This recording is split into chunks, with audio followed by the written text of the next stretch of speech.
Good evening and welcome to this Newswatch update. I'm Will Price. Ohio University announced this afternoon the campus chapter of the Delta Tau Delta fraternity has been suspended for 4 years. The university had recently been threatening 4-year suspensions for student organizations found guilty of hazing, but this marks the first time they've put the hammer down. University investigators found Delta Tau Delta responsible for alcohol distribution, disruptive conduct, and noncompliance in addition to hazing. The chapter was issued a cease and desist earlier this year upon violating the university's COVID guidelines.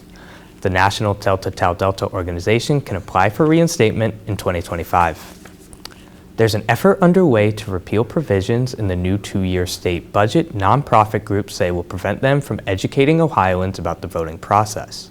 Republican Governor Mike DeWine and Secretary of State Frank LaRose so they don't think the language will prevent public-private collaboration on outreach and education efforts, such as voter registration drives. But groups that do that work, and some Democrats, like Representative Bride Rose Sweeney, are not so sure. She is sponsoring legislation to repeal that language she says was tucked into the budget without debate or hearings. Oftentimes does happen with bills that probably wouldn't make it through the legislative process on its own, so they sneak it into the budget. Sweeney says lawmakers should debate the idea on its merits, allowing testimony from the public and interested parties. Now over to Nick for weather.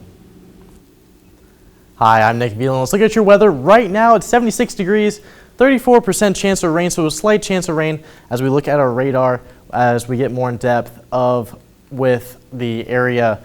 We got some storm cells in the area, as that's going to move up through southeast Ohio.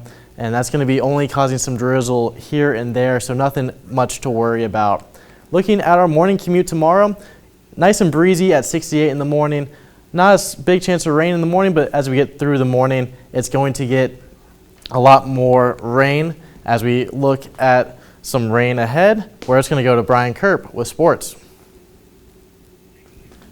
Happy Tuesday, I'm Brian Kerp. Ohio is bringing back a familiar face as its new head volleyball coach. Jeff Carlston coached for 5 successful seasons with the Bobcats from 2003 to 2007 before coaching 12 seasons at Ohio State. Carlston says he and his family are happy to be back in Athens. It's a great place to raise a family. I feel like we're a part of this family and always have been. And so really in the end, that was the catalyst for saying yes. Tune in to tomorrow's Newswatch to hear more from Coach Carlston. Back over to you, Will. President Biden is making his way to the Buckeye State next week. According to CNN, the president will participate in a town hall in Cincinnati to discuss the economy, COVID-19, and more. The event will take place in the hometown of Republican Senator Rob Portman. Portman is a key GOP leader to watch throughout Biden's first 2 years in office and could be a potential bipartisan dealmaker as his 2022 retirement approaches. Thanks for watching Newswatch Update. Tune in to Newswatch tomorrow at 6:30 for all your news, weather, and sports. Have a great night.